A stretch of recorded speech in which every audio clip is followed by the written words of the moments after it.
Attleboro was once considered the jewelry capital of the world, employing thousands of workers at area factories. Their specialty? College rings and money clips. George Shelton, the executive director of the Attleboro Industrial Museum, says these old machines still work but have no use. It's called a brocading machine. It's for decorating jewelry. And jewelry was decorated sometimes with straight lines, and that's what this particular machine does. It was a classic mill town. Everyone lived right around the corner from where they worked. The downtown was sort of coexisted with the factory areas. Today, there are very few restaurants in downtown Attleboro, but 100 years ago, says Attleboro Historical Commission Director Marion Wrightington, it was a different story. The factories downtown Attleboro ran 24/7. And we've been told that there was something like 27 diners that would be in downtown to feed all of these workers. But then came the Great Fire of Attleboro in 1898. 19 factories burned down, and while many were rebuilt, downtown would never be the same. Those that were destroyed, they almost all came back to business in Attleboro, but not in the same location.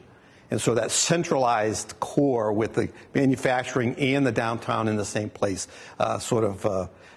changed. Eventually, those factories moved even farther away. Like so many manufacturing cities across America, jobs have gone overseas, leaving several buildings behind and blue-collar workers looking for employment. Those factors have certainly affected the job situation in Attleboro.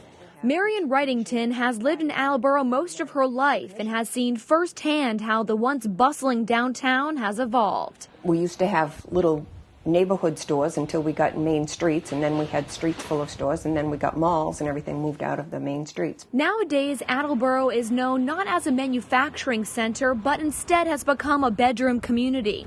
Attleboro splits the difference between Boston and Providence, making it an ideal commuting town. There's a lot within a short distance to Attleboro. The commuting convenience was one driving factor for Janine and Michael Levinson, who moved to Attleboro a few years ago. Michael is an attorney in Providence. Janine has a finance job in Attleboro. The Levinsons moved from Dighton because they believe the schools are better here. I'm the product of public education. I believe in public education, and I wanted to be able to send my children to a strong school system. And I think Attleboro was definitely one of the leaders in the state. It was on the upswing, which was what I was really happy about. Another attraction for the Levinsons, the cost of living. The median price for a single-family home in Attleboro is about $280,000. And while they don't have children yet, they are already concerned about saving for college tuition. We are savers anyways. We invest. We try to plan for our retirement. We know that it's just another area we're going to have to be saving for to make sure that we don't saddle our children with a large debt. So they may not have a dog, a white picket fence, or kids just yet, but the Levinsons feel like with a lot of hard work, they will have the American dream. Do you feel like you're living the American dream right now? I do. I do believe we're living the American dream. As I said, at least if we're not living it, we're well on our way to obtaining it. I mean, we're still a young couple starting out, but I think we're well on our way. Maybe it's a dream in progress. Yeah. A dream that for so many is no longer possible.